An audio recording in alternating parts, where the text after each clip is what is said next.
Hey, we're live at We've Got You Covered for the TowerEast Maker Innovation District Small Business Focus Group. That's kind of a long title for this, but why don't we introduce ourselves? I'm Rick Usher, City Manager's Office. Chris Adler, Altorium. Jared Barlow, Gazillion Interactive. John Pager, I'm with the Business Customer Service Center at City Hall. Kelly Wilson, We've Got You Covered. Lonnie Vanderslice, the Sewing Labs. Ami Freeberg, Longfellow Community Association and Longfellow Farm. Chad Grossenkemper, Square One Studio. Tim Buster and Hampshire Art. All right, well, thanks for coming today, and decided to put this on Facebook Live. Well, a couple of reasons. We'd like to have a recording we can go back to and get notes from, and then with the weather, there might be some folks that want to participate that maybe could comment here while we're going. But to explain, I guess, what we're asking today, John and I, with KC BizCare at City Hall, have been meeting with business associations around the city, really in this kind of format for a few years. We'll have an association sponsor an event and then invite a dozen or so people to come in and talk about what issues are affecting mainly like your ability to thrive or do business where you're located in the city. And then specifically to this neighborhood, we'd like to know more about what drew you here, because we're seeing this growth of maker spaces and just kind of the entrepreneurial spirit of Nick Ward Bop at Maker Village, KC.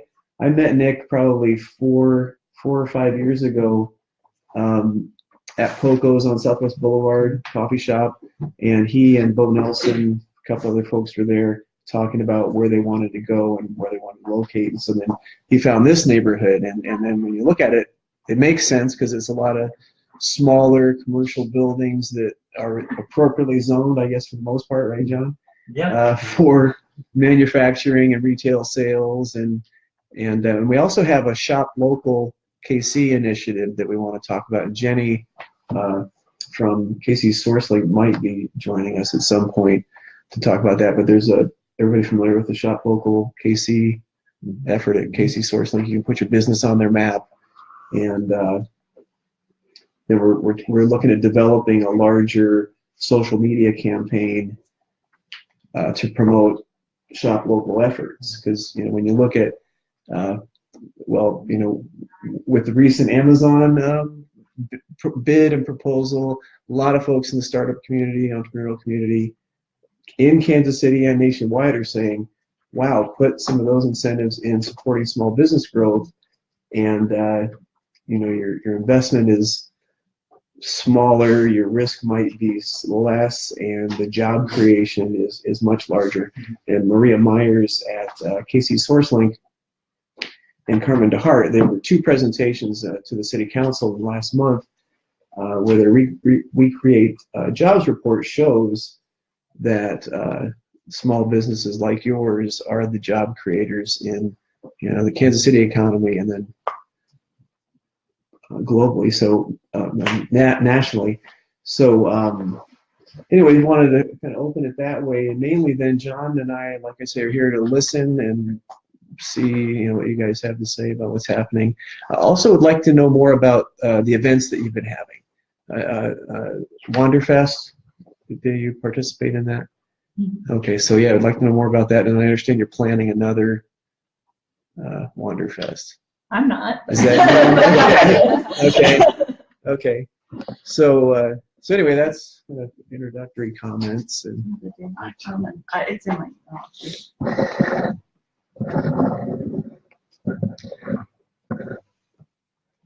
So you want to tell us a bit about your business, I guess, how long you've been in the neighborhood, and what drew you here? Well, I get asked this question a lot, and I always feel like I tell too long of a story, so feel free to cut me off. It's icy outside, so you got a captive mind. I'm a retired firefighter, and I worked primarily in the inner city. Back in the 90s, I bought a house in the Union Hill neighborhood, and I just, I grew up in the inner city. I worked in the inner city and I lived in it. And so I just kind of fell in love with, everything about it. And I saw all the changes going on in Union Hill back in the 90s. And it's just always really excited me about what could happen in Kansas City. So I started a little hobby in my basement, and my basement was cluttered, and I moved into I rented a shop over on Cherry Street, and there was an alley behind the shop, and it was blighted, and I came up with the idea of putting a community garden in the alley. And when I did that, that kind of engaged me in the neighborhood, and so long story short, from there I got the building at 2800 Cherry, and just continued to grow what I'm doing. But I basically started out as hobbying. I was just trying to stay busy. Yeah. And then what do you make then? Now I do custom picture framing, woodworking, and I have an event space, an art gallery, and I have several offices that I rent out to other people. So I'm kind of a hybrid, but I'm having a good time. I just tell everybody I'm just trying to break even, which is a challenge, but it's working. Yeah. Cool. So, I came to kind of this area after taking over our business, Square One Studio. We're at 31st and Troost originally. The neighborhood's great, affordable to buy property. Easy accessibility to the highways is a big thing for us. So we can get trucks in and out via 71, 49, I-70 and whatnot. Then we were able to find the old Board and Stereo building at 31st and Holmes, which was a great value. Bought it kind of a little bit after the recession there, and got a good deal. And like I said, it's a one-way street. It's quiet. We're trying to take off bars off the windows and put new glass in to kind of make it feel a little more inviting. We don't have retail customers, but we still want to be an inviting neighborhood to come and have people walk around. And we have a lot of people that bike up and down our road. We're going to get bike lanes, I believe, this spring here still, Holmes and Charlotte. So we're excited about having some more activity there. Yeah. So you guys already touched on a couple of things that I think we're noticing in the growth of neighborhoods, that you start maybe making some things or getting your business going, but then you say you have an event space, and then you're talking about the bike lane. So these are things that are making the neighborhood, helping the growth of the neighborhood. I mean, what kind of, are you seeing changes in the crowd then that's coming to your? Yeah, I mean, we have a very diverse crowd. I mean, again, we try to keep everything well lit, to try to keep people from sleeping in the alleys. We've recently had our alley and our fence and everything painted. We had a mural fest last year. We're going to host another one in June this year. Local and out-of-state artists come from all over to paint on the buildings, and it keeps just kind of the kids from tagging our building. Some people like it, some people don't. Is that fence with all the graffiti on it? Is that yours? That's my fence. Okay. Yeah. So it would get tagged every month and a half, 2 months, and then we always just got 5 gallons of paint and go paint it back black. And these guys approached Psych Style, approached us about kind of getting involved, and I think it's great. And again, we've not been tagged in a year, so yeah. So, and they're going to repaint all that this year. We'll buff it all black out and back out black. So, but we're doing that to try to create foot traffic. There's a lot of murals going on in town. I think it creates photo opportunities and brings people from areas other than Midtown, South Johnson County, Lee Summit, the Northland, to kind of experience what's going on down here, because they kind of want to get gritty and have their photo taken and some stuff. So yeah, we see that a lot too. Wedding photos. Yeah. Crossroads, West Bottoms, this neighborhood. Yeah, that people are coming into town for that. So I'm Rick Usher. I'm Katie with Truist Market. Katie, all right. Well, thanks for joining us. And then Chrissy's on her way. Suzanne. On 31st and Campbell. Okay, what business? No business yet. All right. We're living there. It's a building we're living in and remodeling and trying to move upstairs and then get a really cool business downstairs. But then we're also going to have a shop. So it's in the works, but it's a little ways out. All right, cool. That's cool. So we're kind of just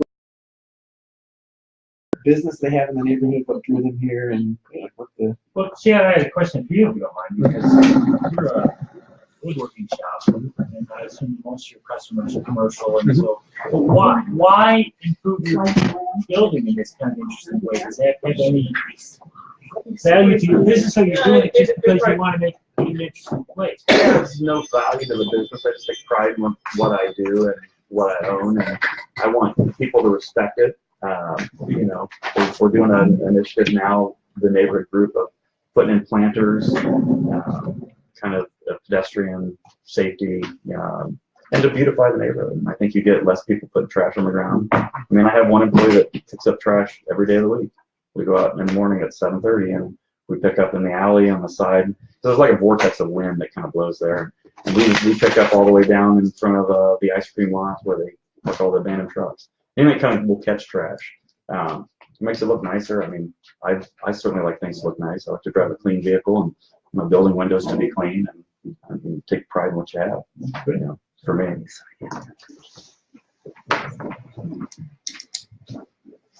All right, so we're also on Facebook Live. I want to be aware of that. We're on Facebook Live. So I've been sharing it on Twitter and Facebook. So if you want to share that with some friends, then we'll get some more input that way. Brenda Daly is watching. Hey, does anybody know Brenda? All right, cool. And then Christy just walked in. You want to say hi and tell us a bit about what you're doing? Sure. Katie and I are here from Truce Market Collective, and we're started a nonprofit and trying to build out some good creative spaces and some good community programming over on Truce and between 31st and Linwood. So we're working with Clemens Real Estate on a lot of those buildings, and just we have to be patient because the real estate takes a bit, but it's great because we don't know what we're doing, so we're just learning how to build a nonprofit and learning how to do all this, and so it's good patient capital that we're taking advantage of right now. Right now, you might have seen we curated a mural project, so the entire house is a mural right now. I don't know if you guys have seen it, but yeah, in between 31st and Linwood. So Clemens boarded up all the buildings because they have like 30 years of disrepair in them, and so we asked if we could have the community and some people who are just professional muralists paint them, and they said yes. So we have done the whole entire block, and it's really cool. So there's about 15 different artists. Some we met on the street, some we approached and said, do you want to be a part of this? And each mural has to, it meant to the artist what Truce means to you is like the theme. So, or what do you want to see happen on Truce?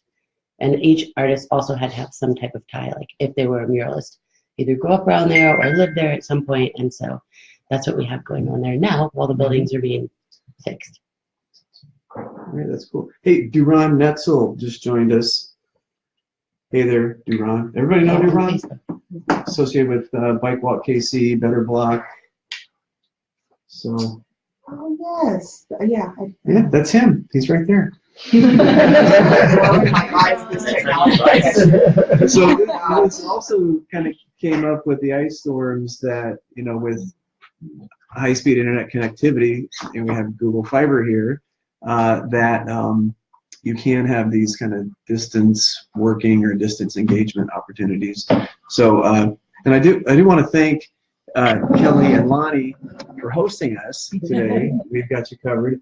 And can you tell us? And I know your story is global, but maybe a little detail of what you're doing here, why you're here, and what you're hoping to see happen in the neighborhood. Well, the short story for We've Got You Covered is that I heard Sister Berta talk back in October of 13, and she had her vision for the 100 Jobs for 100 Moms program.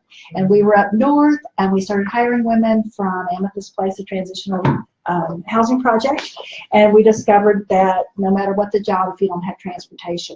So in January of 15, we moved down to Vince Vitale's building on the corner of 27th and Charlotte, and we were there for 3 years until the opportunity came up to buy this building, and we just have been moving for a couple of weeks. So we're thrilled, A, to have everybody, and B, to start forming the connections. It's been a goal of ours. We've been in business for 12 years. We've been a social mission since we started, social enterprise since we started the company, and our goal is to provide employment opportunities for women that are recovering from challenging situations, getting their life back on track.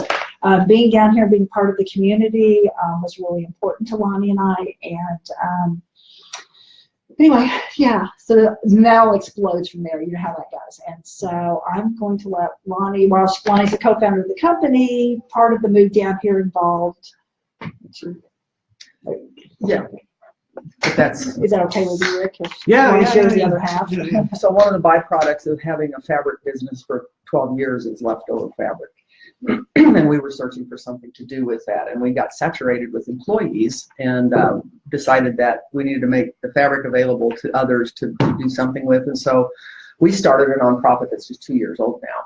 And the nonprofit is called the Sewing Labs, and it's co-located in this building, and it has a mission to do 3 different things. The first one is to provide vocational training opportunities, classes, that type of thing for the at-risk population, primarily jobs training. The second is to perpetuate the legacy of sewing because it's not being taught in classes anywhere anymore, unless you happen to get a consumer science class someplace. It's not in the junior colleges unless you're a fashion designer, type of thing. And so we want to do that. And the third, which is the more important one, and it ties into the mission that we have in working with the at-risk population, is to make community, because part of the problem is isolation and the feeling of being disconnected from others. And so we bring these different groups of people together in the sewing labs, and community just naturally forms around the sewing machine. So sewing just happens to be the activity that brings all these people together. Mm-hmm. And in the course of all of that, of course, leftover fabric gets used up. So we just moved down the same time that We've Got You Covered moved into the building. And so we leased space from We've Got You Covered in order to be here. And I'd like to add to that, another really important piece of that is Lonnie and I started We've Got You Covered in her basement 12 years ago with our high school sewing machines, and that was all we had. And so now to be in this place, it offers a lot of hope and a pathway for others, because we also collect machines from within the community. We refurbish them, we pass them on, we've got a certification program. So that also is, I think, another big piece of that. Yeah, absolutely. That's cool. Then toward the end here, we'll do a tour. Okay. To show everybody what you got going on. And did you talk about your relationship with Operation Breakthrough? I just mentioned at the front, we had always been a social enterprise, but when we heard Sister Berta talk about wanting to do the 100 Jobs for 100 Moms program initiative, if you know Sister Berta, if she says who'll give a woman a job, you just say, yes, ma'am, I'll do that. And so we did. We didn't really have one, but we figured out, how to get on board and make that kind of a mission for us. So how many employees do you have now that use Operation Breakthrough services? Oh my gosh, it ebbs and flows all the time. I'm not sure if I really know right now, Rick. Okay. We had upwards. I thought it was really cool though that you moved from this North End location to here, so they can walk over and see their kids at lunch or have better easier access to employment. So. And it's been wonderful because the kids will come up. Moms have got business cards. The kids come up. They see where mom works, and shows a new vision maybe for their future. Hey, Jenny's joined us. You want to introduce yourself? We're on Facebook Live, so just so you know. Sorry for my tardiness. I was in another meeting. My name is Jenny Miller, and I'm the network builder for KC SourceLink. What KC SourceLink does is help people start and run their businesses. So we have a network of over 250 resources that offer free and low-cost assistance for business owners. And we have a very comprehensive website that helps people, as well as one-on-one personal contact.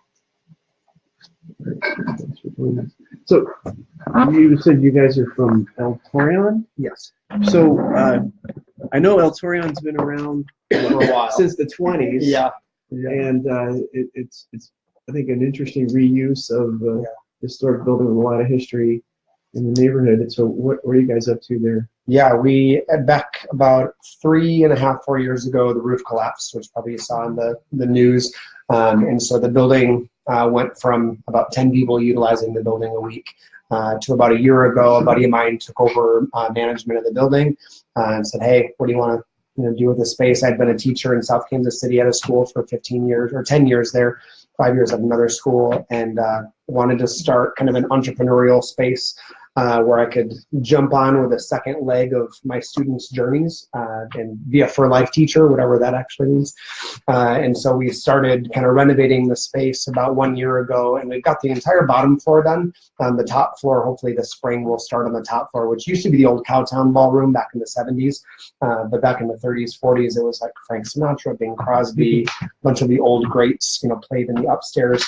So about a year ago, we started doing the co-working space thing. Right now we have 21 entrepreneurs and vendors that come and go. Some of them have designated desks or office spaces like Concilium, a marketing company.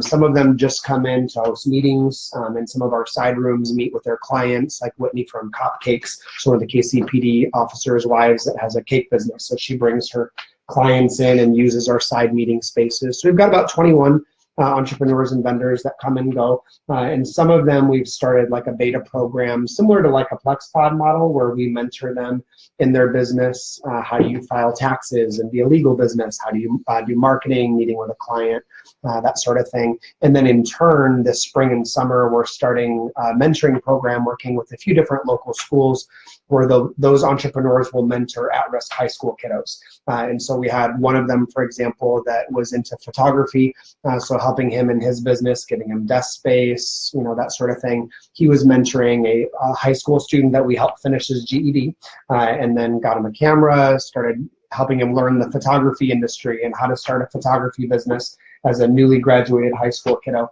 And so the goal is kind of the pay it forward model of entrepreneurialism that we help them, they help an at-risk high school kid. We found out about 6 months ago that that's great Monday through Friday, but then the weekends, the 36,000 square foot building just sat there and did nothing. So we started hosting events in September, and from September until now, we've had just under 18,000 people come through for events. So it's been a really overly successful. Sometimes I like to tap the brakes a little bit on it. It's been a pretty good success as far as the number of people coming through, and the bookings that we have for 2018 is exciting and a little overwhelming, but it's fun to be a part of a community that's in such a cool place of transition. So it's fun to be a part of a good team that sees the light in the life, in the streets and in the alleys and wants to bring hope. So are there another purpose of these meetings is really to find out what is affecting your business at the location you are, or what are some challenges that you have with the location, the facility? The city, I think, does a pretty great job with the SourceLink and the BizHub with giving the entrepreneurs the tools. Honestly, one of the biggest challenges for me as a business owner is just the safety of the community. And the response times of getting an officer there when something does happen. And I know that the KCPD is phenomenal. They're severely understaffed. So sometimes if we have an issue, we had a break-in last week and it took 3 hours to get an officer to get over to the building. And so it's a continual battle to really make sure that it's safe, that it's well lit. A lot of the practicals of the area, the street poles, a lot of them are literally on 45-degree angles, leaning toward buildings. So the lighting and some of the practicals of the area, I think updating some of those things would be, honestly, for me, the biggest help. Because if people don't feel safe to walk through our streets, they're not going to feel safe coming into a business. So for me, I have 12 cameras that are monitored on-site and off-safe. I feel great. But somebody walking down the street, seeing what they see sometimes toward the evenings, one particular location off Linwood, there's quite a conglomerate of nefarious activity that takes place down there. So may not want to get your car washed there. So it's a little challenging, I think, the safety aspect to make sure that clients feel safe. Yeah. I feel great, but I am concerned with some of the lighting, some of just the general safety issues of the neighborhood. Even the practical safety issue of slowing down on some of the side roads or putting speed bumps in by some of the, the corners, I think would be immensely helpful, just to bring traffic and make the general consumer feel safe in that community. So this isn't an effort to push the neighborhood in a certain direction, but sure. As we've been watching this, and I mentioned the meeting I had with Nick a few years ago, and then I in my role, I identify where, and Jenny's work on this too with the shop local maps, but where entrepreneurial activity is taking place in the city, where it's taking off, and then this unique aspect here of this, I said it again, like the maker movement and retail growth, and then our shop local campaign is a lot that we can bring to help amplify your efforts. We have a shop local KC roundtable that's meeting with business associations and more established neighborhoods, and you guys of course are invited to be part of that. But do you see some organizational need growing or coming up in the neighborhood to the point where you might have a business association created or some other model of getting the word out about what's happening in the neighborhood? Because really for us at City Hall, it's much easier to work with business associations than individual business owners, and you have a much better voice when you're more organized. Yeah. I love the idea of organizing. We were just in our board meeting a couple of nights ago, and we were talking about how beneficial it would be for us to know all of the different entities that are out there doing things, and not only know who they are, know what they do, know how to contact them, meet regularly so we know how to collaborate when it's makes sense. And also, it would be great if we were something like that, then the city could maybe throw a bone and do a little advertising for it, little marketing. Right. Yeah. So you've seen the social media that we're trying to push, and then also in the social media, use that hashtag #ShopLocalKC because that's kind of pulling us all together, and then we will in these bi-monthly meetings that we're having try to create the background support information that shows the value of local ownership, local business growth and support. So yeah, definitely want to, that's why we're here. So I'm picking up a lot because the things you're talking about, really there's a lot of different solutions to that. Like you're talking about cleaning up the sidewalks yourself, and it is the business owner's responsibility to maintain that area around their buildings. But CIDs are formed that have very successfully in Kansas City helped enhance the neighborhoods. Main Core, downtown, Broadway, Southtown Waldo, Broadway. 39th Street has one now. Yeah, so there's a lot of in that theme. Clean, safe, green. It might help affect your response times on security. So there's a lot that other groups that are part of this roundtable could assist you with. So as far as organizing, Nick Ward-Bob has been really awesome for the last year and a half or so, pulling together a group of business leaders. I know a number of people here have been involved. Just informal monthly meetings, meeting at different people's spaces, getting a tour. I know they were here, was it last month or? Not long ago. And What is Nick? Nick is within Maker Village on 31st Cherry. So he has an email list that he sends out. I don't know if we want to share. Anybody who wants their contact shared with him, I'm sure it's an open group just for people to network, get to know each other, see the different spaces, and then they usually spend the first half of the meeting touring a space and the second half picking up trash around the community. That's great. Yeah, we definitely like to be in the loop on those communications. So Emily Branch just said, "Hey, Kelly Lonnie," or is it Branch Emily on Facebook? And so we're getting a little bit of likes and loves on Facebook. Thanks, everybody. Any questions on the Facebook side of things? Duran, I can always count on a comment from you, buddy. We need more bike racks? We're already working on bike lanes. So, Rick, I'd like to hear a little bit more from Anya about what's going on in Longfellow. Sure. You're doing a lot of stuff over there. Yeah, so I helped, this will be our 4th growing season at the Longfellow Farm coming up this year. So we're at 30th and Harrison, and it's some vacant lots that our community association owns. And I moved into the neighborhood 3 years ago, a little over 3 years ago. I actually knew about this neighborhood because Tim and a group of people had organized a farmer's market back in 2012 for Longfellow. And I was working at Cultivate Kansas City at the time, and they invited me to come and put up this art exhibit that we had. So I met a few people in the neighborhood through that, and Tim offered to help me reframe the art exhibit, and we became friends through that. And so when I was looking for a place to buy, I had been hanging out at his shop a lot, and ended up finding a house in the neighborhood and settling in and started the neighborhood farm. So our community farm is really a volunteer-run effort for people to come together, grow food, get to know neighbors. We sell 10 CSA shares, community-supported agriculture, to neighbors, so that's what pays for the plants and seeds and water bill and what we need to keep the farm going. But most of the produce is whoever comes out and works gets to take food home for free, and there's always plenty of food for people to eat and share. We also started cooking classes at Tim's shop. He has a beautiful kitchen in the event space, so once a month throughout the summer, using vegetables from the farm, different neighbors offer to teach things that they like to cook, and then people come and for $5 just to cover the cost of the other ingredients we need. We have fun cooking classes and then sit down and share a meal.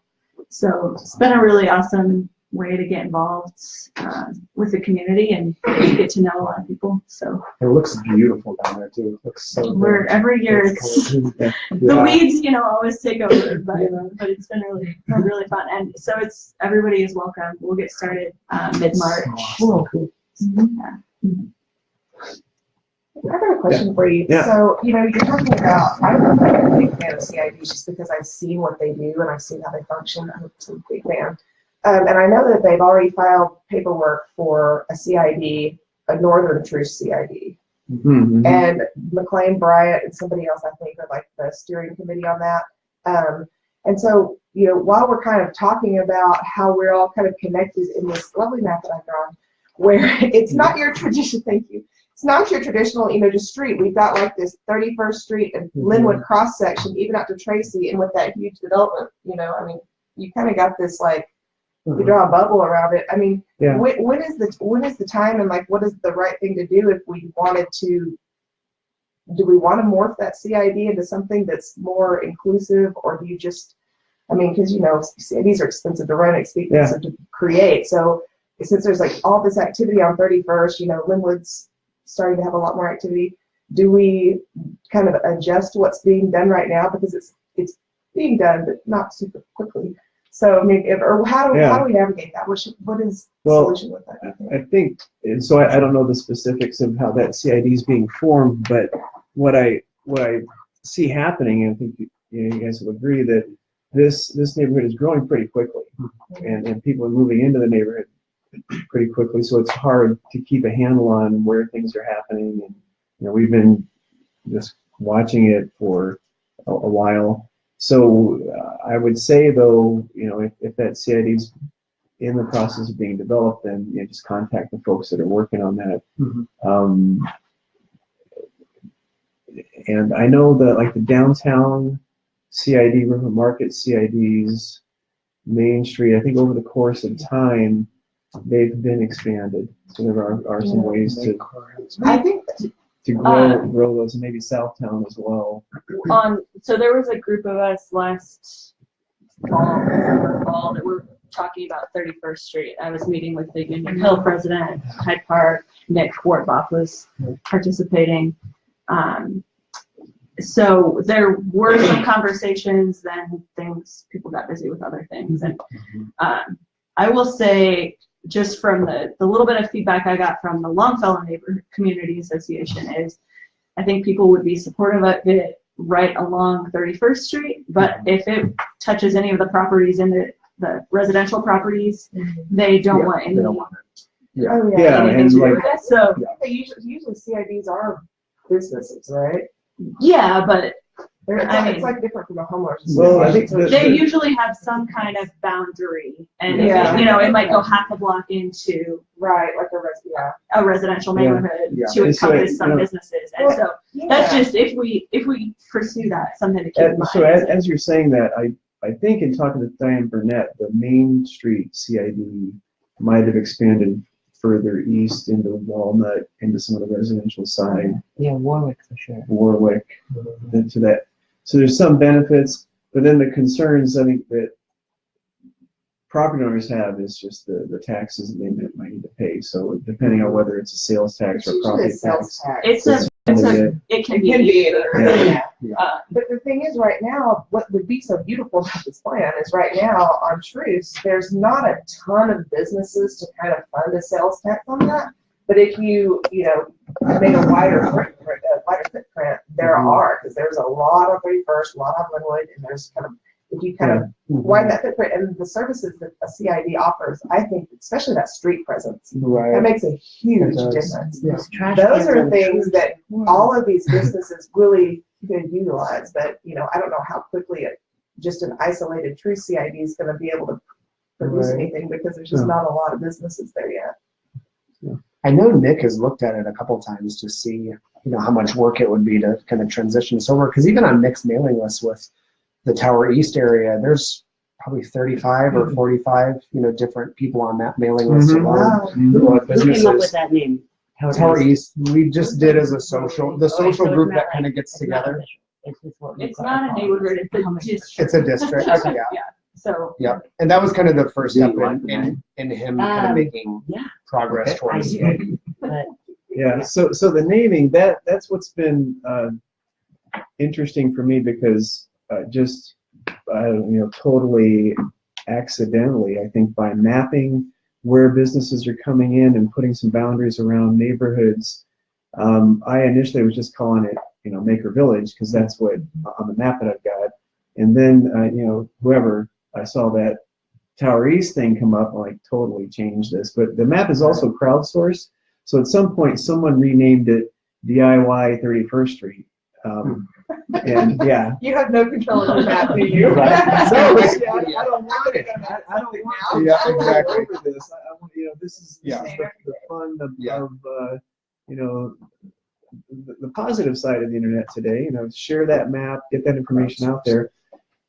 But what I'm seeing is that that the businesses in the neighborhood are coming together and it's growing to this point. So there are resources out there and established CIDs and business associations, residential associations that can help you learn very quickly. And then, John, does the city has a program to support the establishment of CIDs, right?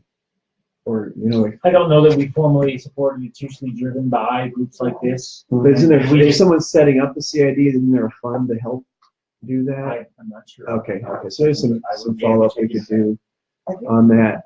Because I know initially they provide people resources, but I don't know if they provide anything. Okay. Yeah, I don't know. Okay. I know initially we started doing the branding of it as TowerEast when we started the Wanderfest, just to give people directions of where in the world are you, so it's not really Westport, it's not really Union Hill, so it was more just east of the tower was how we all kind of described, where we were. And then with the Wanderfest, it's, doubled in size each year that they've done it, over the last couple of years, and then doing it again this year on May 6th. I think it was important just as a kind of a social community to unofficially, brand it as a TowerEast district, just to give people direction, There's probably not any part of the city that has a more prominent landmark. So, like my wife, when her brother was going to UMKC, and she was in Nebraska, she would drive to Kansas City and just look for the tower and drive for that. And then, you get lost, look for the tower. You could, it was right here on Warwick, so it was easy landmark to find. So that's a good one. So if the businesses in the area did decide we wanted to go in the direction of doing a CID, what are the steps to doing that? That's an action item on our agenda, right? So, and John's keeping notes. We're obviously having good recording of this, but probably get you some guidance on that. Well, with this person City Hall, but it does. First of all, the good news is it sounds like you all have done a lot of the work and taken a lot of time to create the sort of sense of community that these things flow out of. So at this point, they'll probably be, getting the money together to do some of the administrative work and then get it organized. Well, and maybe piggyback on the work because Diane Cleaver and the Truce Coalition have already filed the legal paperwork of that I am pretty sure. I don't think it extends No, it quite doesn't. out. It doesn't. But that's what I'm saying. I mean, Yeah. right, So- it might be if you want to kind of piggyback on that rather than doing When another. the group that I was meeting with was talking about a 31st Street CID, it was the possibility of kind of contracting it under Main Core. Mhm. So I wonder if That's they're like the trend now. yeah, I might. It's It's like like a Union good Hill, job. I think. That's what Isn't that what Union Hill did? they haven't done anything. They haven't done Broadway. But that's what I was talking with Union Hill. Broadway did that. Broadway, that's right. That's So, I was talking with Yeah. Union Hill, Hyde Park, Mhm. and with Nick and a few And what others. does Union Hill do now with Ruben and them? Are they there just a is social gathering as well? as far as the Their Neighborhood association? association or? yeah, I mean they have their own neighborhood association, Okay. but we were just trying to meet collectively about a 31st Street CID Okay. because there had been conversations popping up. Yeah. So we can restart that conversation. It just kind of died out last fall Yeah. when there wasn't a whole lot of momentum from anybody. So, but I think, if it was a partnership of the neighborhood associations and the Yeah. businesses, if that's something that people want to pursue and take on, like, I'm happy to restart those emails and Just pull let it Diane Burnett do it for us. Is Diane Burnett on the Facebook Live feed? I don't know if somebody Diane, tagged I think it's a CID. Morgan Perry is with us. Hello, Morgan. How's the weather out there? Does everybody know Morgan Perry? Mid-Continent Public Library. Mid-Continent Public Library. So, yeah. And then Brenda said, need more info on those cooking classes. All right. So is there a website? I can type it in the comments if there is, or if you come in later, you Look can on add it. the Longfellow Farm on Facebook or Instagram. The Okay. website sometime. We haven't set any dates for this year yet. Longfellow.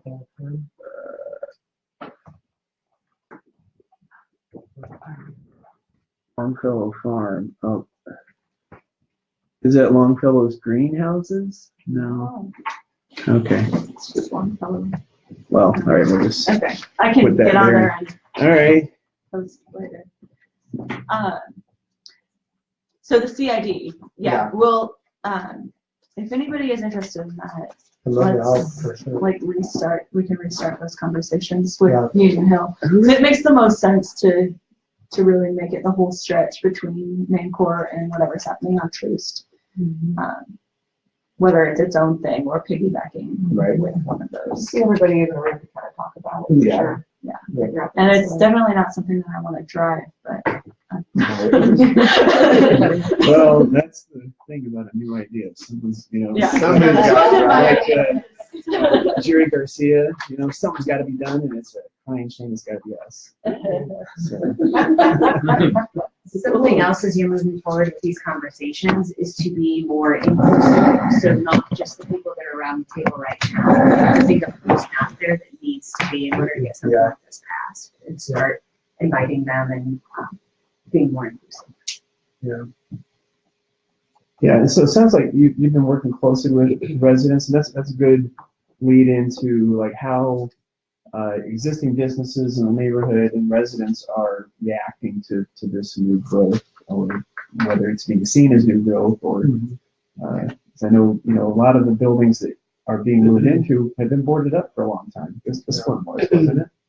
Or no, it was active. Your previous building over Had been for further 30, 40 up east. to 30 years. Yeah, yeah. Ours have been. And I've met people who tried to put a business in with the former owners, and they either wanted like an exorbitant amount of money and rent or to buy, and the properties were so damaged that, it didn't make sense for them. So now these people who had approached the former owners, I've met in just like random places at social gatherings, at racial diversity meetings and stuff, and just happened to bring up Truce, give my card, and be, oh man, I wanted to buy the Hellsburg building at one point, had this business plan, and now he's getting to do that business plan actually Monday and meet with Clemens and us, because we don't only want to have our maker collectives in each building, but if a business who lives around there, and has wanted to have a small business in there, then they can have that too. We don't have to have our collectives in every building on that block.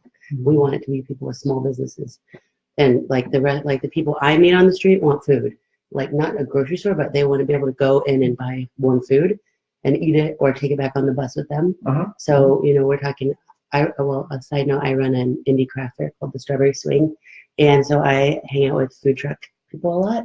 Yeah. And so the food truck people, a lot of them I've watched them grow, and obviously I've watched the makers grow like insane. This maker movement is insane. I've watched this girl who made my mug go from like making these mugs to now she has a line of braille jewelry, and like she's exploded, and it's incredible. So this movement is huge. Anyways, the food trucks, one wants to have a restaurant, and she's like, can I put a restaurant on Truce? And just like a 20 tabletop, walk in, no waitresses, order, you can run out with it or you can sit down and eat it, and like the bus stop is right there, and that's exactly, I think, what, and it has to be affordable, obviously. Yeah, sure. So, you know, Morgan is on the Facebook Live right now. You know Morgan, Gary? Hi, Morgan. So Morgan and John have been working very closely with food trucks for quite a while. They've had classes for food truck owners. We've seen a lot of them go from trucks to bricks and mortar. So if you have someone interested in that, then Morgan's an excellent contact. Cool. Yeah, we're hoping to have a food collective as well in one of our buildings. So the food trucks have all told me they want a commissary kitchen to prepare because there's one in Independence but not close. So big challenge, right? Yeah, we're looking to do that. Kitchens, they want good on street parking. Yep. They need to back the food truck up to the back of the kitchen to get the food that they prepared out. But in that kitchen that we want to have in the Truce Market Collective, we would also have like what you guys are doing. Like you could come in and do a, you know, table dinner, test your food, and then programming. Kids will come in and take classes for free. We'll have programming. That's cool. So Brenda asks, who's the lady in the white sweater? Is that me? I'm Katie. Hi. So I think she knows you, right, Kelly? So, Brenda's one of our Sewing Lab volunteers. Ah, okay. And she's our Sewing Lab volunteer extraordinaire. She has been with us for about a year and a half, I think. She volunteers every Tuesday and Thursday from 1 o'clock in the afternoon to 8 o'clock at night, providing services here. You know, and so she's highly interested and engaged in what we're doing. So the social entrepreneurship aspect of really what is really growing in this conversation is, I think, pretty unique to this neighborhood. I know there's some East Crossroads participation with like Marco Rennick, what he's doing with let's see, Conquer for Good is coming up, that event.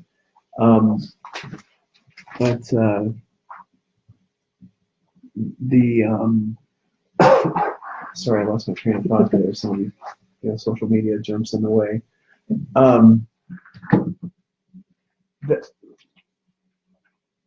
Go ahead.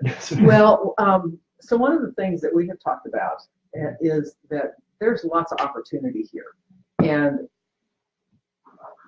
we've got you covered. The business is planted, and we're here. But the Sewing Labs is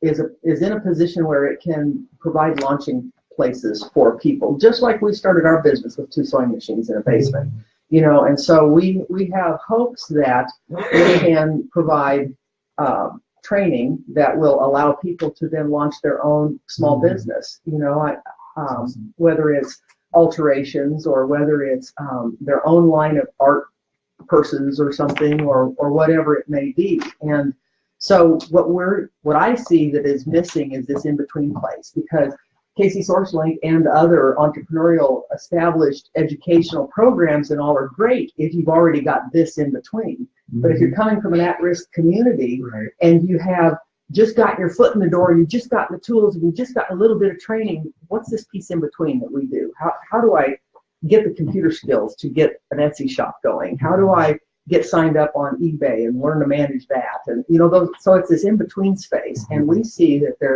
we looked at this school behind us when it was for sale, because we see that there's opportunity galore to provide some of these kinds of services for people in this area that have an idea, but they don't have a place to birth it, and they don't have people that know how to do these things ready to step in and help. And also on that, and the real reason we looked at the school, the biggest piece of that I think is that we envisioned, we had come together with 4 other vocational nonprofits in the city. Last year we formed an organization called KC Works Together, and we were looking at taking that into a bigger footprint, which meant if we got the school as an example, anyone that had a vocational training center or could offer that, it would all be in one place. And there was a huge kitchen. There's a huge kitchen. There's a playground. There was a place for child care. Which school is that? It's the B.W. Shepherd, but it's been purchased by Tim Clemens. Yeah, Clemens has purchased it, and I don't know what they're going to do, but we've started looking at other locations, other schools kind of in this area, because our thought was to have not to duplicate services, but have a place that you could have a room and teach upholstery, you could do bead making, whatever it is, and provide all of the skills and resume writing in one place with child care. And I don't know, that was kind of several services for some of the supportive things as people learn how to do their own accounting, and it would kind of piggyback with some We of the can work things you're with you doing. on that, because we are hoping to have the Firestone building, which is the one on the corner of 31st, or is it Linwood? Linwood and Truth.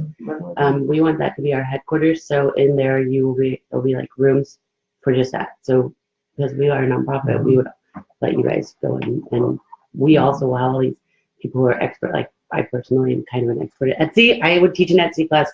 I know Kelsey Pike at Cherry Pit Collective, they do that, but I mean, they mostly have a small fee at Cherry Pit to do that, but Kelsey's also an Etsy expert, and she would love to host you guys, I'm sure. Well, see, the big barrier that we have, and that would be wonderful, because that's what we're doing. The Sewing Labs right now is 100% volunteer run. We just have our new board on board. We had an event here in January to build our volunteer base because there's such a demand for services. We had 80 people show up, from the community at large. These were not for students. These were for people that want to give services, that want to support the effort here. So there's a lot of community interest. What is your, how many times a month or a week are you looking for a landing space? We don't know yet. We haven't gotten that far in the planning of any of it because it's kind of an idea that's out there.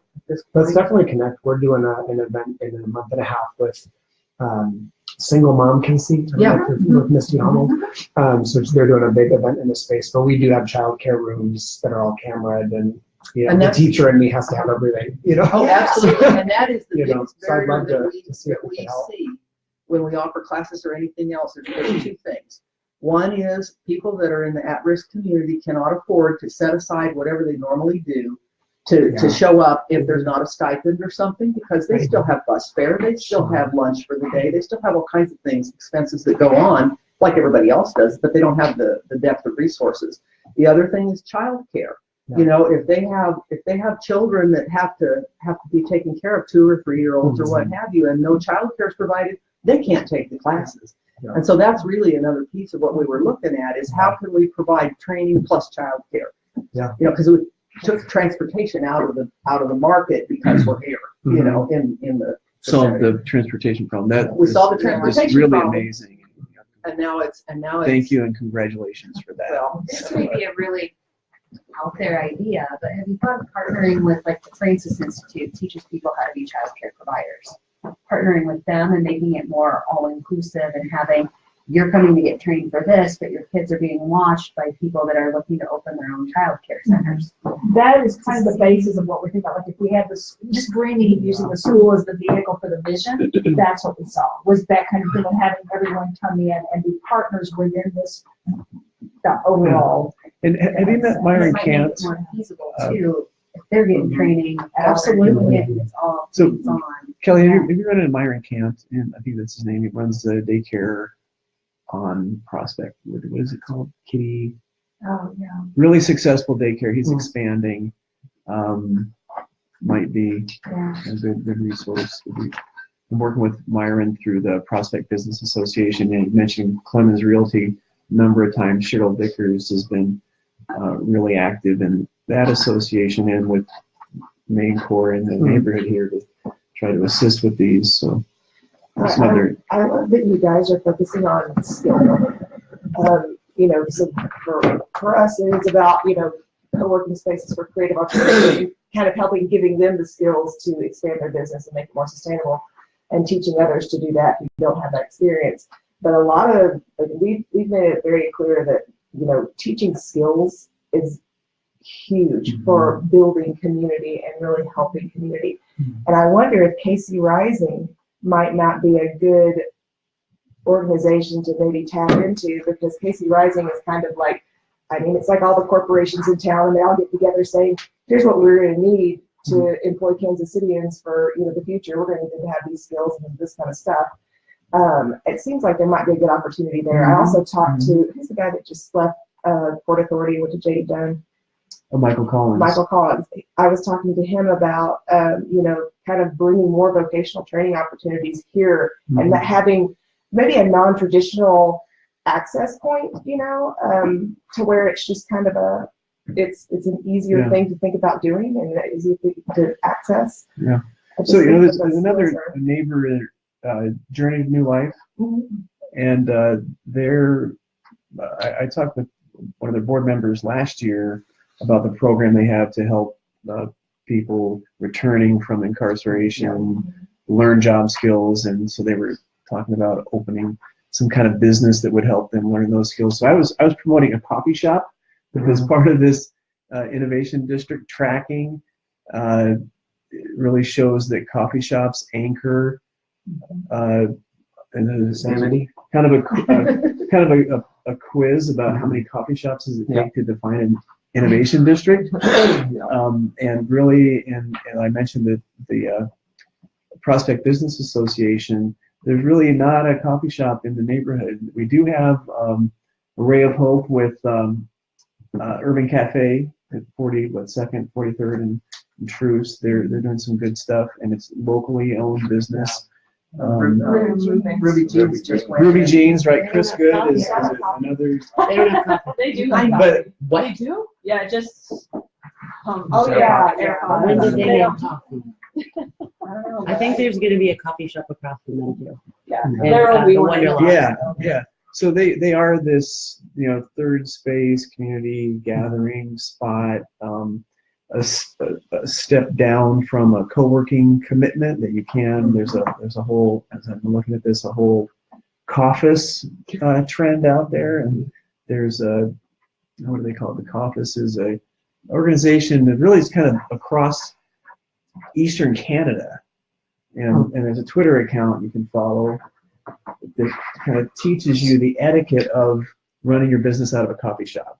You know, don't take up the whole table, go to a smaller space, buy some coffee, tip your servers, and then, you know, Sunday night it's always, remember to pack your chargers and what's that? Keep your voice down. Keep your voice That's down. like Alma Draft House. Like, you gotta like have the etiquette to go to the meeting. You like have to take a class to go to the coffee shop. And, you know, the coffee shop owners promote this occurring, and so it's really a, I'll get off my. We were just having a meeting in a coffee shop, Chrissy and I, and one of the muralists came in. Hey, what are you doing here? Oh, the girl sitting right next to her, meeting her. She wants me to do a mural. She saw your mural. And he's like, these are the girls who helped me do the mural. And we're like, cool, we're right next to each other. So, yeah. Okay, so we'll keep talking about it for a minute. Because that is collision density.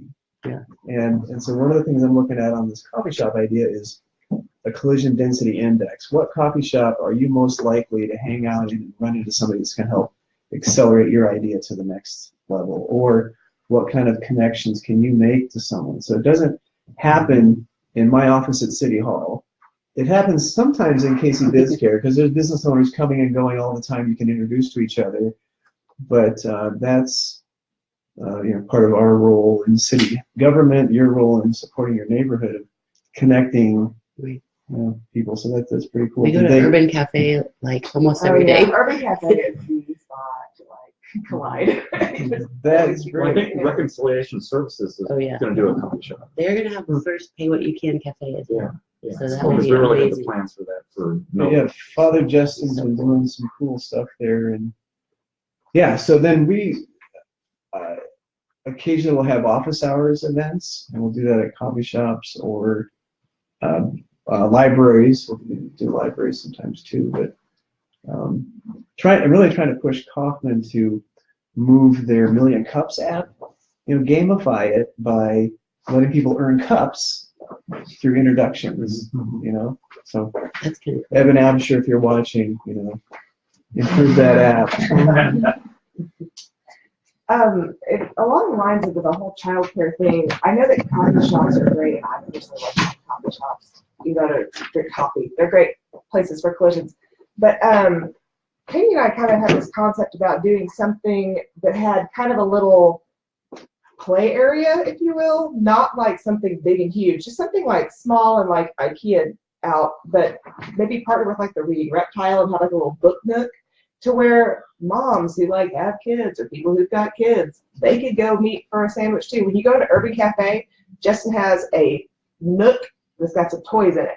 And because of that, meetings that I couldn't have gone to otherwise with my 3-year-old, I would go to, because I'm like, here's your little nook, go play with these puzzles, you know, trash the place. And he's like, yeah.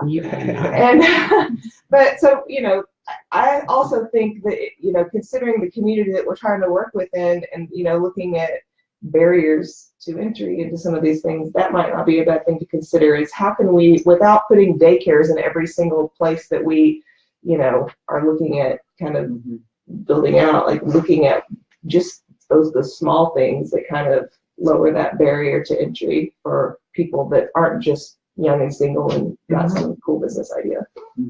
Like old moms that have like tons of kids.